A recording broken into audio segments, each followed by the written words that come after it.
नमस्कार, कैसे हैं आप लोग। स्वागत है आपका हमारे YouTube चैनल पर। बिहार के दिन भर की 10 बड़ी खबरों के साथ हाजिर हूं मैं संदली सिंह। खबरों की शुरुआत करें उससे पहले आपसे अनुरोध करते हैं कि यदि आपने हमारे चैनल को सब्सक्राइब नहीं किया है तो आज ही सब्सक्राइब करें ताकि बिहार की ताजा तरीन और राजनीति से जुड़ी हर अपडेट्स आपको हर दिन मिलती रहे। तो चलिए करते हैं खबरों की शुरुआत।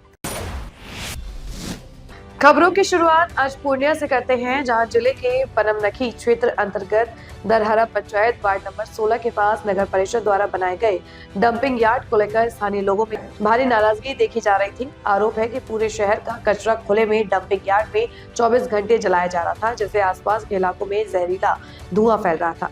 इस कारण लोगों को सांस लेने में परेशानी हो रही थी और बच्चों व बुजुर्गों के लिए गंभीर बीमारियों का खतरा बन गया था।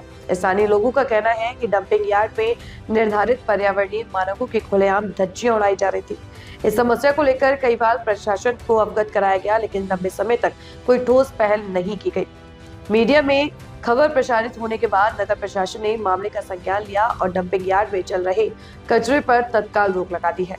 इसके बाद इलाके के लोगों ने राहत की सांस ली है। स्थानीय निवासियों ने बताया कि अब जहरीले धुएं से राहत मिली है और माहौल पहले से बेहतर हुआ है। लोगों ने इस मुद्दे को प्रमुखता से उठाने के लिए मीडिया का आभार भी व्यक्त किया है। अगली खबर भी पूर्णिया से है, जहां 50 ग्राम चाय पत्ती के रुपए मांगना एक महिला किराना दुकानदार को भारी पड़ गया। मुंशी नगर निवासी पिंकी देवी ने आरोप लगाया है कि राधे मोदी, उसके बेटे सहित अन्य लोगों ने गाली गलौज करते हुए उनके और बेटे भवेश कुमार के साथ मारपीट की। इस दौरान महिला के बाल खींचे गए और सोने की बाली छीने जाने का भी आरोप है। पीड़िता के अनुसार चाय पत्ती के छोटे बड़े पैकेट को लेकर विवाद बढ़ा और बाद में 4-5 लोगों ने मिलकर हमला किया। पूरी घटना दुकान में लगे सीसीटीवी कैमरे में कैद है। महिला ने वार्ड पार्षद सूरज मंडल पर धमकी देने का आरोप लगाते हुए स्थानीय थाने में आवेदन देकर कार्रवाई की मांग की है। उसको 25 रुपया का चाय पत्ती दिए थे, वो बोल रहा हम दिए 25 का, वो बोल रहा है, पहले बोला कि 50 ग्राम हमको चाय पत्ती दीजिए, 1 किलो प्याज दीजिए। हम 1 किलो प्याज दे दिए, 25 रुपया वाला चाय पत्ती दे दिए। वो घर चला गया। आधा घंटा के बाद फिर घूर करके मेरे पास आया, डिब्बा में चाय पत्ती लेकर के। डिब्बा में लेकर के आया तो हम देखे थोड़ा सा चाय पत्ती, थोड़ा सा देखे तो हम उसको बोल रहे हैं हम 25 वाला दे रहे हैं। वो बोल रहा है नहीं आप 10 वाला बोल रहे हैं। हम बोले 25 वाला, वो बोल रहा है 10 वाला। हम और वो दोनों में बगझक हो गया। वो बोलता है हम शटर गिरा देंगे, तो हम बोले शटर गिराइएगा। कौन व्यक्ति बोला शटर गिरा देंगे? तो जो आदमी को हम जो जेंट्स यहाँ आया था चाय पत्ती लेने के लिए, वो बोला अगर ऐसा दुकानदारी कीजिएगा ना, मांगे आपका 25 वाला दिए आप 10 वाला, हम शटर गिरा देंगे। हम बोले कि आपका है दुकान, आपका दुकान हम भाड़ा कर रहे हैं, हम किराया पर रहे, किराया आप दुकान कर रहे हैं, आपका कितना पावर है आप दिखा करके हमको देखिए। तो वो बोला हम गिरा देंगे। हम बोले गिराइएगा ना तो हम पीठ का चरसा और लेंगे। हम बोले उसको, वो बोलता है हम गिरा करके दिखा देंगे। हम बोले गिराइए, तो हम उठ गए। उसको भिरम हमसे उससे मतलब इससे हो गया झंझट। बस इतना तो बात हुआ, बस वो चला गया। उधर से उसका वाइफ आया, उसका गोतनी आया, उसका 2 लड़का आया, गोतनी का बेटा आया, 3 लड़का, एक उसका पति, वो लड़का जो आदमी हमसे झंझट किया था जो वो भी आया। झंझट किया था उसका नाम क्या है? राधे मोदी। कहाँ घर है उसका? राधे मोदी का इधर पीछे घर है, मुंशी नगर में घर है। हाँ फिर क्या? हाँ, तो राधे मोदी जब आया, वो सब आया तो हमारा बेटा इधर से आया। उससे पहले मेरा बेटा नहीं था। मेरा बेटा जब आया उसका बेटा आया सबसे पहले। ये बोलता है कि रुको कैमरा दिखावे। उसका बेटा आया, बस क्या हाथ में ऐसे चाबी लिया था, ऐसे फाड़ देने का। मेरा बेटा को ऐसे कर रहा था फाड़ देने के लिए, मतलब दे रहा था, मतलब दे नहीं सका। हम क्या किए उधर से हम सोचे कि हटा देते। हम तो बोलते हैं कि आप लोग हटिए, पहले कैमरा देखेगा तब ना आपको 25 का।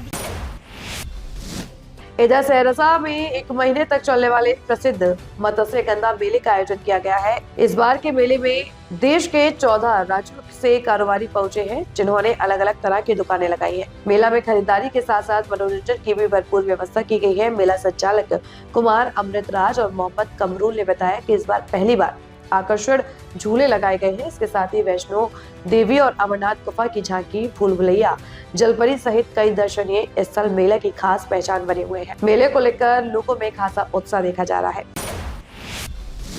इधर वैशाली के लालगंज में चोर के घर छापेमारी के दौरान पुलिस पर ही चोरी का आरोप लग गया है। रामप्रीत सहनी के घर से बर्तन, टीवी और कारतूस के साथ साथ लगभग 2 किलो सोना, 6 किलो चांदी और लाखों रुपए नगद बरामद होने का दावा किया गया। लेकिन इसे जब्ती सूची में शामिल नहीं किया गया है। आरोप है कि पुलिस ने भारी मूल्यों का सामान छुपा लिया है। रामप्रीत के रिश्तेदार केना लाल सहनी और सरकारी गवाह बनी एक महिला ने इस बात की पुष्टि की है कि पुलिस को सामान ले जाते देखा गया था। मामले की गंभीरता को देखते हुए वैशाली के एसपी ललित मोहन शर्मा के लालगंज थाने के थानाध्यक्ष संतोष कुमार और दरोगा सुमन झा को निलंबित कर लाइन हाजिर कर दिया और मामले की जांच शुरू कर दी है। जी, इसमें दिनांक 30/12/25 को एक चोरी के सामान की बरामदगी की गई थी लालगंज थाना प्रभारी एवं उसकी टीम के द्वारा। इसके बाद एफआईआर भी दर्ज किया गया था, प्राथमिकी संख्या 662/25। एफआईआर दर्ज होने के बाद कुछ इस तरह की सूचना हम लोगों को प्राप्त हुई आमजनों के माध्यम से। इसमें जो सामान जब्त किया गया था वो सभी को दर्शाया नहीं गया है। कुछ बहुमूल्य सामान सोना था या कुछ कैश था जिसे दर्शाया नहीं गया है। इस प्रकार की सूचना आने के बाद फिर जांच की गई और जांच के लिए इसे एडिशनल एसपी ट्रैफिक को भी दिया गया है, जो इसको जांच कर रहे हैं। प्रथम दृष्टया मामले में इनके आचरण को संदिग्ध पाते हुए थानाध्यक्ष लालगंज को निलंबित करने की अनुशंसा की गई थी, जिसमें डीआई सर के द्वारा निलंबित किया गया है। और एक और सब इंस्पेक्टर है जो कि उसके साथ में रेड कर रहा था, उसे भी निलंबित किया गया है। प्राइमरी फेसी इनसे वीडियो की मांग की गई थी। पूरे छापामारी प्रकरण का इन लोगों ने वीडियो रिकॉर्डिंग भी नहीं किया है, जिससे कि लग रहा है कि इसमें कुछ न कुछ गड़बड़ी इनके द्वारा की गई है। जांच रिपोर्ट आने के बाद सख्त से सख्त कार्रवाई की जाएगी। आसपास के लोग बता रहे हैं कि सर लाखों की संख्या में कैश और सोने हाँ, कोई खुलकर सामने तो नहीं आया है, लेकिन ये चर्चा लोगों में हो रही है, इसीलिए हम लोग जांच कर रहे हैं और इसमें जो भी दोषी होगा उन सब पे कार्रवाई की जाएगी।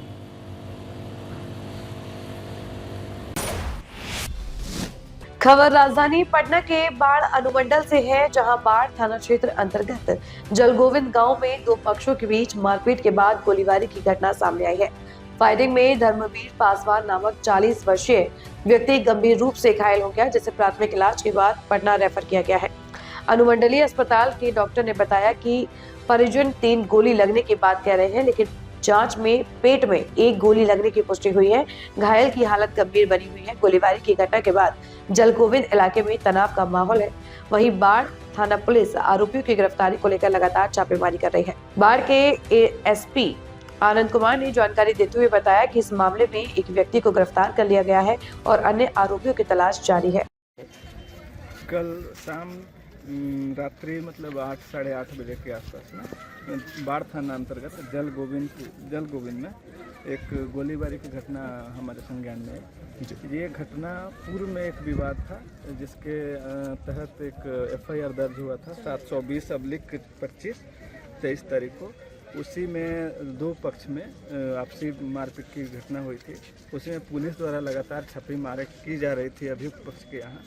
उसी क्रम में जो यहाँ के स्थानीय मुखिया हैं, उनके द्वारा अभियुक्त पक्ष की ओर से वादी पक्ष के ऊपर लगातार प्रेशर किया जा रहा था। उसी क्रम में कल रात में ये घटना हुई थी, जिसमें गोलीबारी हुई थी, जिसमें वादी पक्ष की ओर से वादी के भाई, जिनका नाम धर्मवीर पासवान है, उम्र लगभग 40 वर्ष है, इनके ऊपर गोलीबारी की गई घगत मुखिया के द्वारा यहाँ के।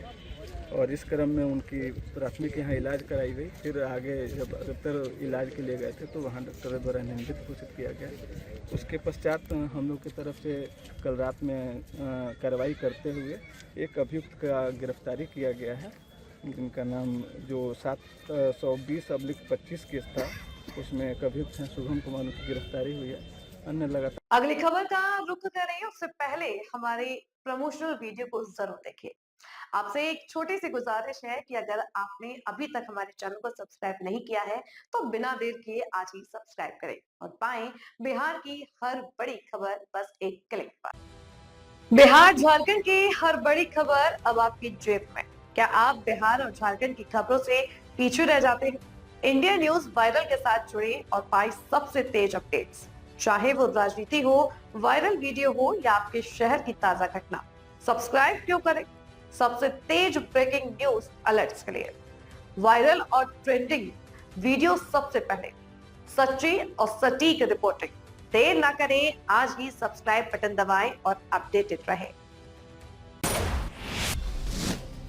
ब्रेक के बाद आपका स्वागत है। खबर मुजफ्फरपुर से है, जहां जिले के गायघाट थाना क्षेत्र अंतर्गत दरभंगा 4 लेन पर बबूर बन्नी पेट्रोल पंप के समीप NH 27 पर रविवार दोपहर एक ट्रक और 2 कारों के बीच भीषण टक्कर हो गई। हालांकि इस हादसे में दोनों कार सवार और ट्रक चालक की जान बाल-बाल बच गई है। प्रत्यक्षदर्शियों के अनुसार एक जुगाड़ गाड़ी से धान का बोरा सड़क पर गिरने के बाद पीछे से आ रही एक कार अनियंत्रित होकर रुक गई। तभी पीछे से आ रही दूसरी कार ने टक्कर मार दी और इसके बाद ट्रक ने बीच वाली कार को जोरदार टक्कर मार दी। हादसे के कारण दरभंगा से मुजफ्फरपुर जाने वाली 4 लेन का एक लेन करीब आधे घंटे तक जाम रहा। सूचना पर पहुंची पुलिस ने क्षतिग्रस्त दोनों कारों और ट्रकों को हटवाकर यातायात बहाल करवाया है। बताया गया है कि पहली कार सुपौल से पटना जा रही थी, जबकि दूसरी कार में 2 महिला और 2 बच्चे समेत 5 लोग समस्तीपुर से मुजफ्फरपुर जा रहे थे। हादसे के बाद ट्रक चालक भागने की कोशिश कर रहा था, जिसे स्थानीय लोगों ने पकड़कर पुलिस के हवाले कर दिया। गायघाट थाना क्षेत्र सरूण कुमार मंडल ने बताया कि मामले की जांच की जा रही है और यातायात सामान्य कर दिया गया है। उधर रोहतास जिले के डेहरी से बड़ी खबर सामने आई है, जहां बिहार की लड़कियों से शादी कराने के नाम पर ठगी करने वाले गिरोह का पुलिस ने पर्दाफाश किया है। पुलिस ने इस मामले में 3 महिला सहित कुल 5 लोगों को गिरफ्तार किया है। गिरफ्तार महिलाओं में रागिनी देवी, धर्मशीला देवी और जया पटेल शामिल है, जबकि अभिषेक पटेल और श्रवण कुमार को भी पकड़ा गया है। पुलिस ने इनके पास से सोना चांदी के आभूषण, खासकर मंगलसूत्र और पायल के साथ 1,33,000 रुपए नकद बरामद किए हैं। पुलिस के अनुसार ये लोग दूसरे प्रांतों के उम्रदराज लड़कों को बिहार में शादी कराने का झांसा देकर ठगी करते थे। बताया गया है कि हाल ही में 1,40,000 रुपए लेकर एक युवक की शादी डेहरी की एक लड़की से कराने की योजना थी, लेकिन पुलिस को भनक लग गई और एनीकट इलाके में सभी आरोपियों को गिरफ्तार कर लिया गया है। डेहरी के ASP अतुलेश झा ने बताया कि पकड़े गए लोगों से गहन पूछताछ की जा रही है और मामले की जाँच आगे बढ़ाई जा रही है। जैसा कि आप सब लोगों को विदित होगा कि कई बार इस तरह के मामले संज्ञान में आते हैं कि जिन जगहों पे देश में जहाँ पर जेंडर इशू स्क्यूड है, वहाँ से लोग शादी के लिए उन जगहों पे आते हैं, जैसे बिहार झारखंड के क्षेत्रों में आते हैं, ताकि यहाँ की जो महिलाएं हैं उनसे वो शादी कर सकते हैं। तो इसी क्रम में कल सूचना प्राप्त हुई कि राज्य के बाहर से पुरुषों की एक टीम आई है शादी के नियत से, और फर्जी तरीके से उनसे शादी करवा करके उनसे लगभग 1,40,000 रुपये, एक मंगलसूत्र, बिछिया, पायल एवं नथनी और साड़ी वगैरह ठग करके 3 महिलाएं व 2 पुरुष जो हैं फरार हो गए हैं। ये एनीकट के पास की घटना घटित हुई और इस घटना को गंभीरता से लिया गया है तथा इस कांड के उद्भेदन एवं उसमें संलिप्त अभियुक्तों की गिरफ्तारी के लिए एक विशेष पुलिस टीम का गठन किया गया, जिसमें थानाध्यक्ष डेहरी नगर एवं DIU की टीम को शामिल किया गया। गठित टीम के द्वारा कार्रवाई करते हुए जया कुमारी पटेल वे रागिनी, जिनका नाम झुन्नी देवी भी है, इनको विधिवत अभिरक्षा में लिया गया। अभिरक्षा में लिए जाने के बाद रागिनी देवी द्वारा बताया गया कि उनका एक गिरोह है, जिसमें इनके अलावा धर्मशीला देवी, अभिषेक पटेल एवं श्रवण कुमार भी शामिल हैं। ये लोग शादी का झांसा देकर राज्य से बाहर के ऐसे पुरुषों को निशाना बनाती हैं जिनकी उम्र ज़्यादा हो गई है एवं जिनकी शादी नहीं हो रही है। वैसे पुरुषों से ये लोग अपनी गिरोह की जो लड़की है जया कुमारी पटेल, उससे फर्जी तरीके से शादी करवा देते हैं तथा शादी के नाम पर मोटा रकम वसूलते हैं और शादी के बाद जो गहने वगैरह वो भी लेकर के वहाँ से फरार हो जाते हैं। ये जो गिरफ्तार महिला है। उधर सुपौल जिले में अवैध गतिविधियों के खिलाफ पुलिस ने बड़ी कार्रवाई की है। गुप्त सूचना के आधार पर सुपौल थाना क्षेत्र के लोहिया चौक स्थित कॉर्पोरेट होटल में छापेमारी कर जुआ सट्टा के धंधे का पर्दाफाश किया गया। इस कार्रवाई में पुलिस ने 10 संदिग्धों को हिरासत में लिया है। छापेमारी के दौरान मौके से 6,25,452 रुपए नकद, 12 mobile phone, 21 ATM card, 12 set ताश, पैन कार्ड सहित तंबाकू और सिगरेट बरामद किए गए हैं। इसके अलावा अभियुक्तों की निशानदेही पर 2 कार और 2 मोटरसाइकिल भी जब्त की गई है। ये कार्रवाई पुलिस अधीक्षक सुपौल के निर्देश पर SDPO सुपौल और DSP साइबर के संयुक्त नेतृत्व में की गई। हिरासत में लिए गए सभी संदिग्धों से पूछताछ के बाद सुपौल थाना में मामला दर्ज कर उन्हें न्यायिक हिरासत में भेजने की प्रक्रिया चल रही है। कारोबार के खिलाफ सुपौल पुलिस द्वारा लगातार कार्रवाई किया जा रहा है। इसी बीच कल पुलिस को सूचना प्राप्त हुई कि लोहिया चौक में स्थित कॉर्पोरेट होटल में कुछ अवैध गतिविधि चल रहा है। इसका सत्यापन एवं आगे की कार्रवाई हेतु SHO सदर मिस्टर रावत के नेतृत्व में एक टीम का गठन किया गया, जिसका मॉनिटरिंग SDPO सदर एवं DSP साइबर के द्वारा किया गया। और ये जो सूचना जो प्राप्त हुई उसका सत्यापन हेतु रेड किया गया और जिस होटल से 10 लोगों को डिटेन किया गया और उन लोगों के पास से जो जुआ खेलते हुए उन लोगों को पकड़ा गया है। और इन लोगों के हाथ से 6,40,000 के आसपास पैसा और 12 मोबाइल एवं 21 ATM कार्ड बरामद किया गया है। इसके अलावा 2 बाइक एवं 2 4 चक्का गाड़ी भी सीज किया गया है।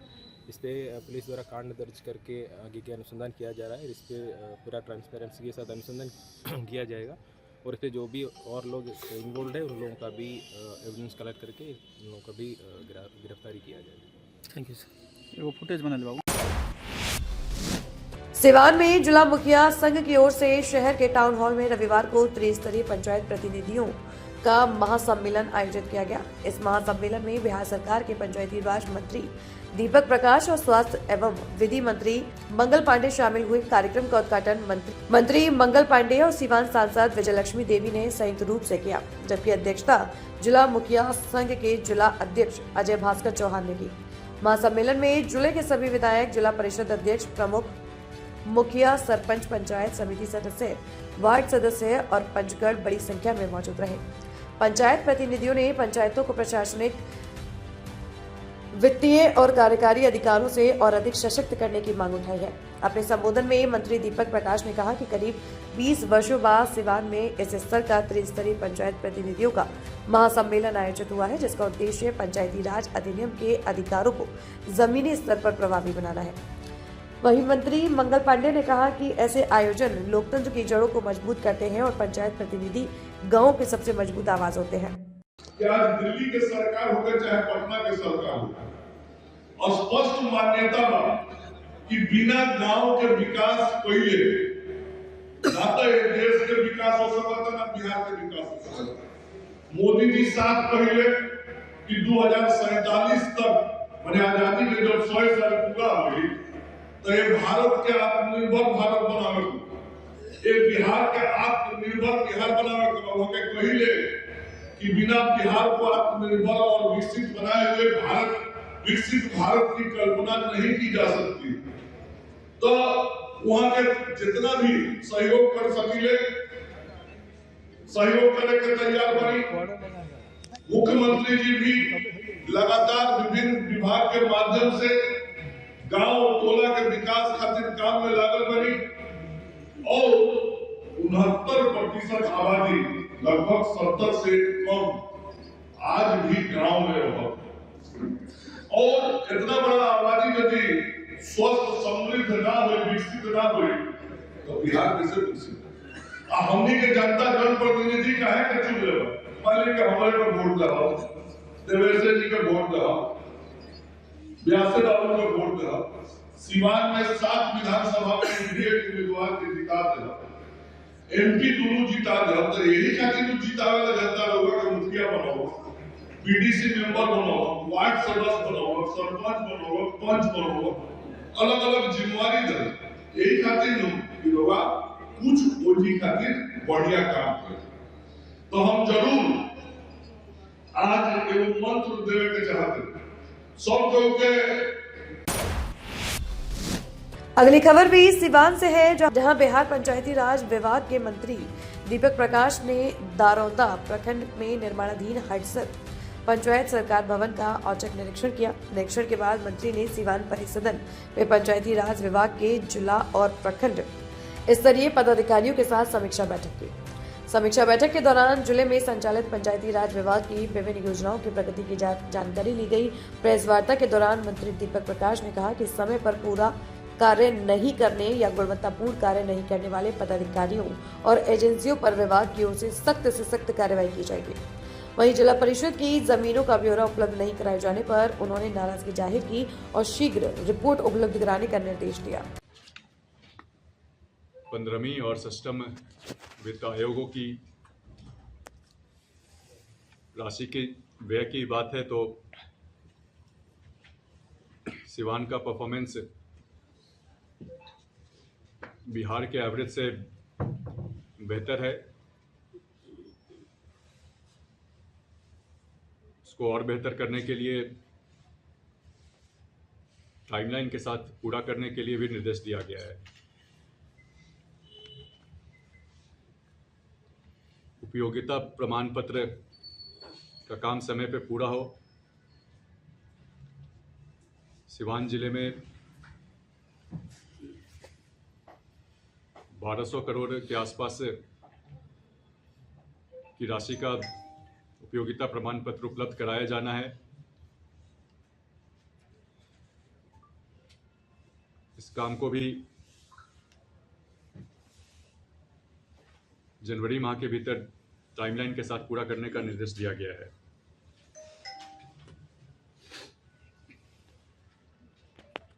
मंत्री के रूप में एक बड़ा फोकस है जिला परिषद की जो जमीनें हैं उनका कैसे बेहतर उपयोग हो पाए। जहां पहले से कुछ दुकानें चल रही हैं,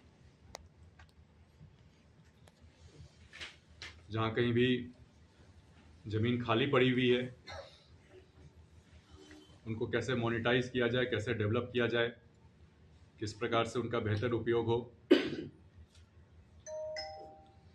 साथ ही साथ जहां कहीं भी कुछ भूखंडों पे अतिक्रमण की अगर समस्या है उससे निपटारा पाना है। सही प्रकार से अगर जमीन का परिसंपत्ति का डेवलपमेंट होगा, मोनेटाइजेशन होगा तो सरकार। तो साथियों, आज के लिए बस इतना ही। कल फिर हाजिर होंगे बिहार की 10 बड़ी खबरों के साथ। मुझे दीजिए इजाजत। ताजा तरीन और राजनीति से जुड़ी खबरों के लिए आज ही हमारे चैनल को सब्सक्राइब करें और बेल आइकन दबाना ना भूलें ताकि हर अपडेट्स आपको एक क्लिक पर मिलती रहे। और हाँ, कमेंट बॉक्स में अपनी प्रतिक्रिया जरूर दें ताकि आपकी रुचि के अनुसार हम खबरों का चयन कर सकें। यदि आप भी हमारी टीम के साथ जुड़ना चाहते हैं तो नीचे दिए जा रहे संपर्क सूत्र पर आज ही संपर्क करें और बने हमारी टीम का हिस्सा।